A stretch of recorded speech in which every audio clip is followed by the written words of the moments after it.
And we are in line 21. The wicked borrows and does not repay, but the righteous shows mercy and gives.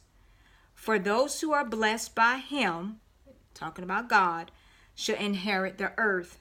But those who are cursed by him, talking about God, shall be cut off. All right, so now that's a 2-line stanza. He wants us to center our attention on this right here. All right, he gave us 3. Now he's down to 2 again. All right, so this is what he's talking about. Want us to really focus in on this. The wicked borrows and does not repay. So if you owe somebody something, an honest debt should be honestly paid.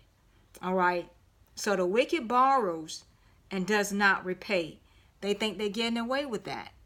All right, let me loan this, but then you don't never give people back their money. That's wickedness. If you say you're going to borrow something, then repay it. If you ask them to give it to you, then it doesn't need to be repaid. All right? But if you said, let me borrow, and you don't repay, that's wickedness. And then it says, but the righteous shows mercy and gives. And so it gives us a reference scripture to Psalm 112, 5 and 9.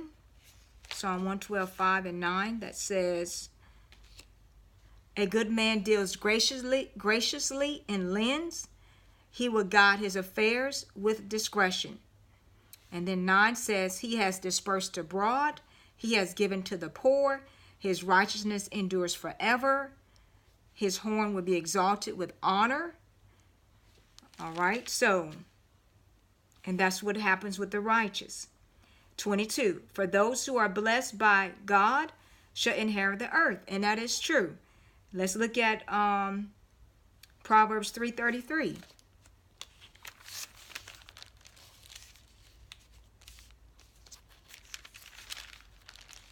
Proverbs 3:33.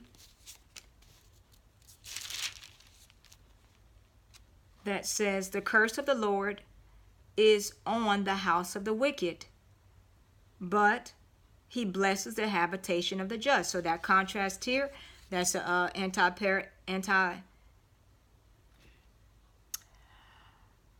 antithetic parallelism. Whew, long day.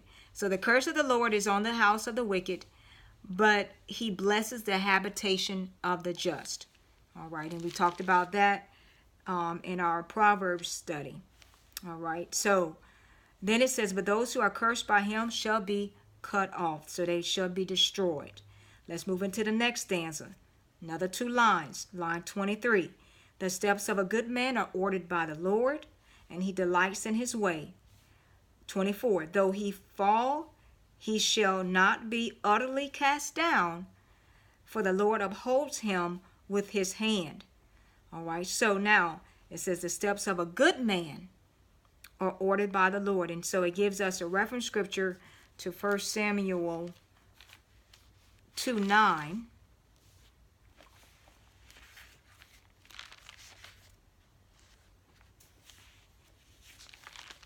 1 Samuel 2:9.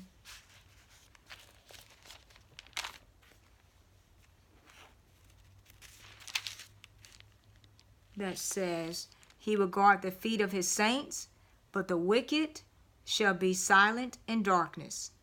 All right, so he will guard the feet of his saints, but the wicked shall be silent and in darkness. And then this gives us a reference scripture to 1 Peter 1:5 and Romans 3:19. 1 Peter 1:5.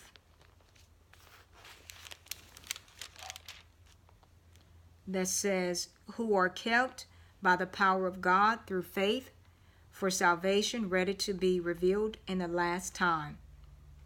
All right. And then also Romans 3:19. It gives us a reference scripture.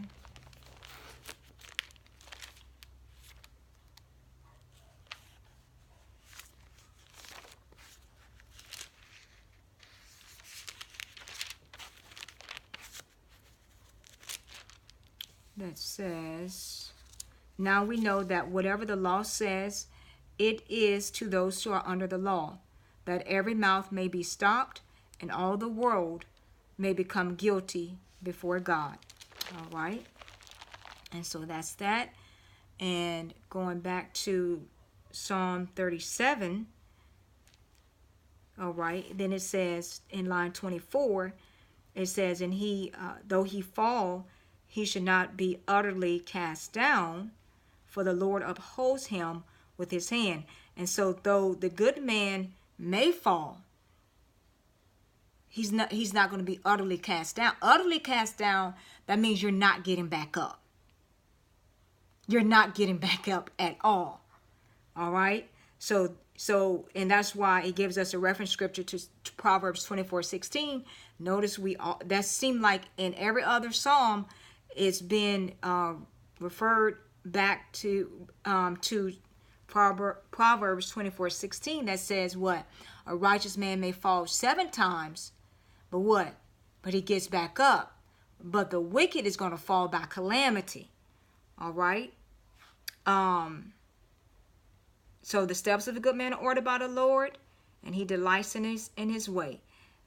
Are we going to have a smooth walking in this life? No, we're not. We're gonna fall sometimes. But even though we fall 7 times, get back up.